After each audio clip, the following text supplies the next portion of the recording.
We all know that one eerie tale that has kept us up at night. What if there was a library full of them? Welcome to the Library of Shadows. Narrated by Tatiana of Please Leave by 9. If you're armed and at the Glenmont Metro, please shoot me. By Peter Frost David. If you're armed and at the Glenmont Metro, please shoot me. Make it a headshot. Shoot me in the temple, aiming slightly downwards. I need the bullet to travel the shortest possible distance through my brain before it hits my hippocampus. If I'm lucky, the sensation of the gunshot ripping through my skull will only last a few decades. As awful as this sounds, you'll be doing me an enormous favor. Death by a headshot, as soon as possible, is vastly better than the alternative. My ordeal started over 10,000 years ago at 10:15 this morning. I earn extra money by participating in drug trials.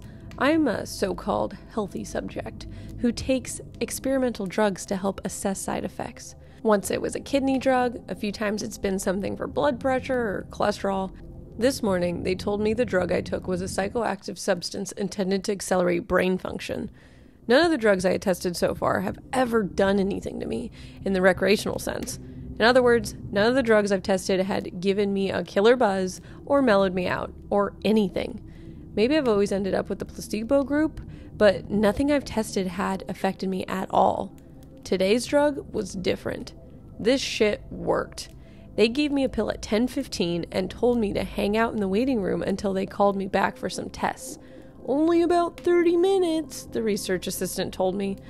I flopped onto the waiting room couch and read a few articles from a copy of Psychology Today that was sitting on the coffee table. They hadn't called me back when I finished the Psychology Today, so then I picked up a US News, read that cover to cover. Then I read an old Scientific American. What was taking them so damn long? I was sluggishly turning my head around to look at the wall clock. It was only 10:23 a.m. I had read all 3 magazines in 8 minutes. I remember thinking this was going to be a long day, and I was right. The waiting room had a little bookshelf and some used hardcovers on it. When I stood up to walk to the bookshelf, it felt like my legs barely worked. It's not that they were weak, they were just slow. It took a full minute just to stand up off the couch, and another minute to take 2 steps to the bookcase. I scanned the old books on the shelf and picked out a copy of Moby Dick. My arms had the same problems as my legs. Just reaching 1 foot in front of me to grab the book took a long time. I actually got bored just waiting for my hand to reach the spine of the book. I slogged back to the couch and collapsed onto it in a slow motion fall that reminded me of the low gravity hops of astronauts on the moon. I opened up Moby Dick very slowly and began reading. I started with "Call me Ishmael" and got as far as Ahab throwing his pipe into the sea, which was all the way to friggin' chapter 30 before they called me back. "How are you feeling?" the research assistant asked me. "I feel slow," I said. "Actually, it's the other way around. Everything seems slow because you're so fast." "But my legs, my arms, they're moving in slow motion?" "Your body seems like it's moving it slowly because your brain is fast. Your brain is running 10 or 20 times faster than normal. You are thinking and perceiving reality at an accelerated pace, but your body is still constrained by the laws of biometrics. Frankly, you're moving much faster than a normal person." She pantomimed like a jogging motion. "But your brain is running so much faster right now that even your fast walk seems very slow to you." I thought about my slow motion flop onto the waiting room couch. Even if my muscles had slowed down, my body would still react to gravity the same way. But in the waiting room, I even fell in slow motion. Slow muscles couldn't explain why gravity seemed weaker. My brain was going at a warp 10. That's how I managed to read 3 magazines and the first 30 chapters of Moby Dick in 15 minutes. They ran a series of tests on me. The physical tests were fun. They made me juggle 3 balls, then 4, then 5, 6. I had no problem keeping 6 balls in the air because they seemed to be moving so slowly. It was boring, frankly, waiting for each ball to move through its arc so I could catch it again with my slow motion hands and toss it back into the air. They threw Cheerios in the air and I caught them with chopsticks. They dropped a handful of coins and I counted the total value before they even hit the ground. The cognitive tests were less fun. but very illuminating. Finish a 50-word search, 3 seconds. Solve an intricate maze drawn onto a poster-sized paper, 2 seconds. View a slideshow projected at 10 images per second and answer detailed questions about what I saw, 95% correct. They told me I measured over 250 on the Knopf scale. Apparently, that's deep into superhuman range for thinking speeds. Then they sent me home. It'll wear off in a few hours, they said, which will seem like days to you. Try to use the residual effects to get some work done. Catch up on some work emails while you're still in that high-speed mode. The ride home was terrible. It was only 3 metro stops, and in real-world time, it only took about 35 minutes. But in my drug-accelerated hyper time, it felt like days. Days. Just walking out of the medical research suite to the elevator seemed like it took an hour. I sprinted out of the office, willing my legs to push me faster, but the laws of biomechanics held me prisoner. As accelerated as my brain was, I couldn't do anything to make my legs work faster. The huge disconnect between my body and mind made it extremely difficult to judge how and when to slow down, turn, or rotate my body. I had basically turned into a giant slow-motion spaz. I misjudged my speed and rammed into the wall by the elevator button at a pretty good speed. Even though I could see the wall coming at me, I couldn't make my finger, outstretched to hit the elevator button, move away fast enough, and I jammed it against the wall. Hard. The pain was intense. If my brain had been running at regular speed, it probably only would have hurt for 30 seconds or so, but in my accelerated state, the intense pain seemed to last half an hour. 45 minutes maybe. The elevator ride was horrible. It felt like I spent 4 or 5 hours just descending 7 floors, with nothing to look at but the interior of the elevator car. I sprinted to the metro station. I have to admit, this part was almost fun. Even though my body moved at what seemed to me super slow speed, I could still carefully choose how and where to place my feet, swing my arms, and turn my torso. It only took a block or two to getting used to having a brain that ran 24 times faster than my body. Then I basically sprint danced the rest of the way, twisting and jerking between people on the sidewalk and dodging moving cars with inches, aka minutes, of clearance. I spent an hour in my time frame descending into the subway and running to the platform. Endless tedium waiting the 6 minutes for the red line train to arrive. Although there was more to look at on the metro platform than inside the elevator, it was still intensely boring. I should have stolen that copy of Moby Dick. The red line train roared into the station in slow motion. The normal high-pitched squeal of the brakes was frequency shifted with my high-speed mind to a more low tone, like a monotone tuba solo. It wasn't just the squealing subway train that was 3 octaves lower than normal. All sound was slowed to the point of near inaudibility. Voices were gone, shifted below the threshold frequency of my hearing. I did manage to hear a screaming baby on the subway car. Her shrieks slowed to sound like a whale song. Sharp sounds like a car horns and trucks bouncing over potholes were low, muddled roars like distant thunder. Back at the research offices, I could still hear and communicate with the research staff, but now verbal communication with anyone would be impossible. The effects of the drug were still intensifying. I spent what seemed like days on the fucking red line train. Days. Listening to the whale song of the baby screaming and the tuba solo of the brakes. Where ordinary voices were frequently shifted out of my audio range, smells didn't seem to be affected. I never became noseblind to the body odor, the scent of the train brakes, and melange of farts and other smells wafting through the metro car. I finally got back to my apartment. Sprinting through the open door and into the front hall at full speed was like a slow, relaxing drift down a lazy river. I was relieved to be home. At least I had stuff I could do there. I picked up the book I was reading, 100 Years of Solitude, and finished it. Despite turning the pages so quickly that I tore many of them, it seemed like most of the time I spent finishing the book was spent on page turning and not actually reading. 3 minutes had passed since I had got home. I tried surfing the internet, My God, it takes a long time for computers to boot these days, but it was too frustratingly slow. Hours, seemingly, to load each new page and a fraction of a second to read it. 100 articles in my newsfeed read, and just 3 more minutes done. I dipped into my pile of yet-to-be-read books and finished 2 more. 4 more minutes had passed. I decided to try and sleep off the remaining effects of the drug. Unfortunately, whatever part of my mind is responsible for perception, the part's been accelerated to hyperspeeds by the drug, the same as the part that governs sleep. Despite being awake for what I perceived as days, my physical brain still thought it was 1:25 p.m. It was not ready for sleep. Nevertheless, I tried to sleep. I walked to my bedroom, a slow 45-minute drift through my apartment, and flung myself onto bed, lazily falling like a feather onto the mattress.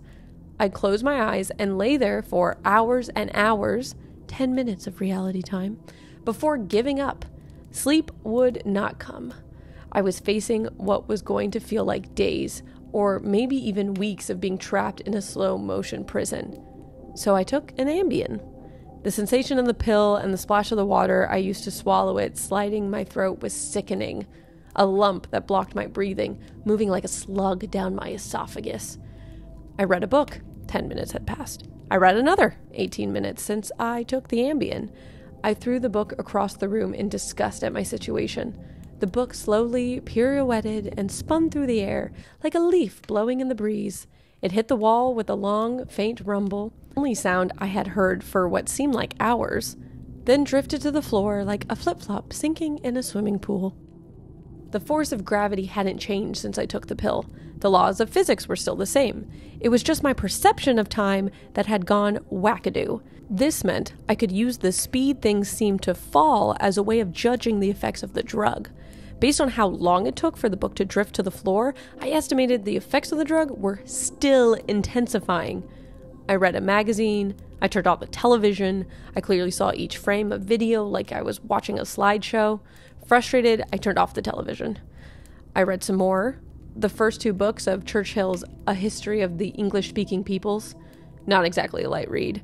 Frankly, I hated it. But given the hours of tedium it would have taken to get another book off my bookshelf, just sitting on the couch and reading Churchill was much better. Or at least less worse. It had been now 35 minutes since I took the Ambien. I lay down on the couch and closed my eyes. Time passed. I inhaled, an hours-long process. Time passed. I exhaled for more hours. Sleep would not come. I needed a new plan. I decided to go back to the offices where they gave me the drug. Maybe they would have something that could counteract its effects, or at least something to knock me out until it wore off. I exited my apartment as fast as possible, taking hours in my time frame to do so. I didn't even bother locking the door. It would have taken too long. Down the stairs, it's faster than the elevator if you run. Through the lobby, out the front door, and onto the street. These few things felt like a long day at the office. Sprinting down the street, dancing and weaving between pedestrians with what must have looked to them superhuman dexterity. Down to the first flight of stairs at the metro. Across the landing, another hour. Then to the second flight of stairs. That's when the Ambien hit me.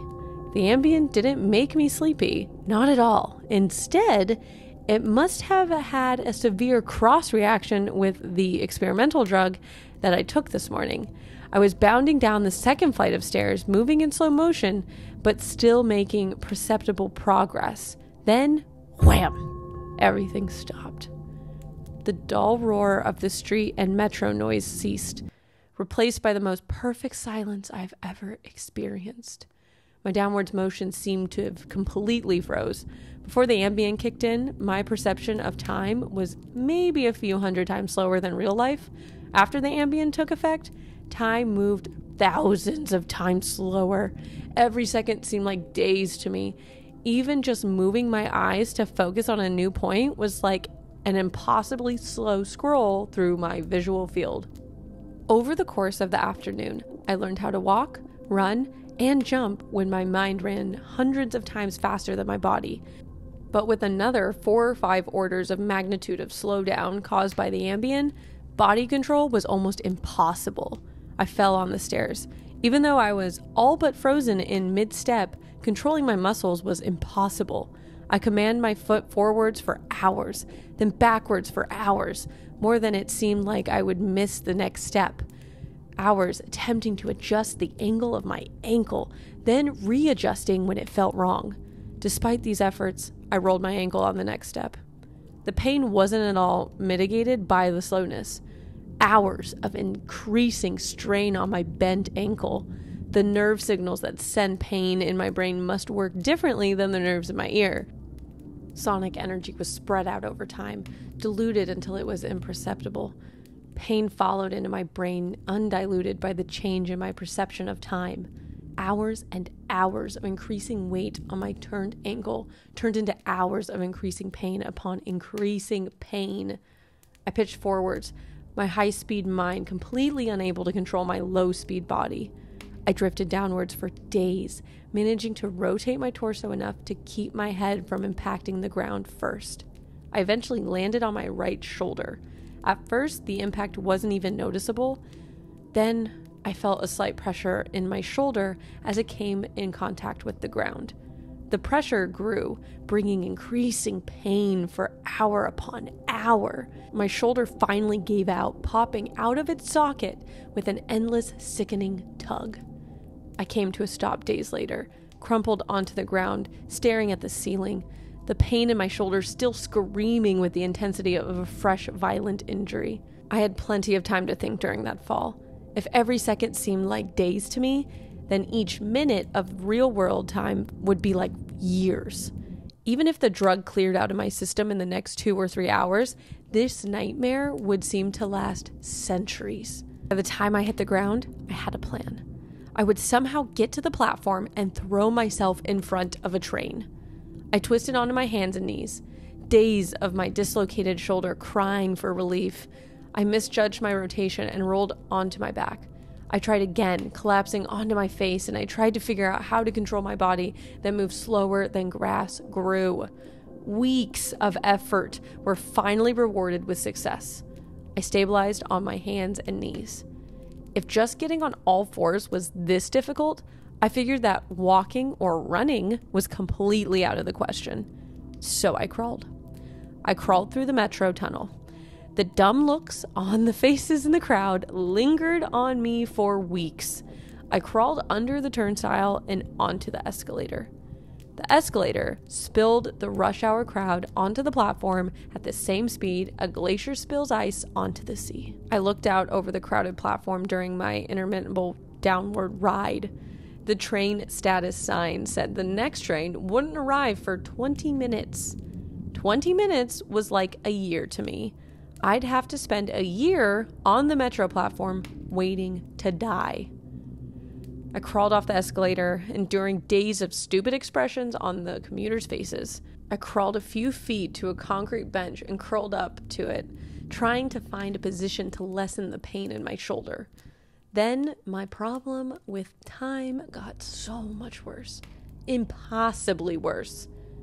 The massive slowdown on the stairs was just the beginning of the interaction between the experimental drug and the Ambien. It fully hit me while I was curled up on the bench. I blinked. Years of darkness followed. Sound was already gone. With my blink, sight was gone as well. All that existed was the pain from my fall. My hyper-accelerated mind wasted no time compensating for the lack of sensory input. Voices spoke to me. They sung to me in language that never existed. Patterns and faces and colors came and went in my mind's eye. I recalled my whole life and imagined living another. I forgot English. I settled into a profound despair. I spoke to God. I became God. I imagined a new universe and brought it to life with my thoughts. Then I did it all again. And again. My eyes opened with geologic slowness. A faint glow. Weeks. A slit of light. Weeks. A narrow view of the metro platform. Ankles of the commuters near me, and an advertisement on the opposite wall. I extracted my phone from my pocket. A project that spanned decades. How can I even explain the boredom? The pain in my shoulder is nothing compared to the boredom. Every thought I can think, I have thought hundreds of times already. The view of ankles and advertisements never changed. Never. The boredom is so intense, it's tangible, like a solid object of metal and stone wedged into my skull. Inescapable. What are my options? If I crawl and fall onto the tracks without an oncoming train to crush me, I won't die. I'll experience even more pain from the 4-foot fall, but I will most likely be rescued by some do-gooder on the platform and unable to act when the train finally does arrive. My suffering in that scenario would be endless. So I wait for the train, so I can throw myself under it. When it finally hits me, I will experience the pain of being ripped to pieces for centuries, until finally the light of my life leaves my brain and my experience ends. I've lived hundreds of lifespans at the foot of this bench. I am far older in spirit than any human who has ever lived. Most of my life experience has been a snapshot of pain huddled on the floor of a subway platform, with an unchanging view of ankles and advertisements. This post is my plan B, my Hail Mary, my long shot. I've spent lifetimes typing and posting this message in hope that somebody will read it and become convinced that my suffering must end. Someone on this platform right now, someone who will find the man curled under the bench, the man who crawled down the escalator, and kill him as swiftly as possible. A bullet to the temple. If you're armed and at the Glenmont Metro, please shoot me. A Gaviota Media House production.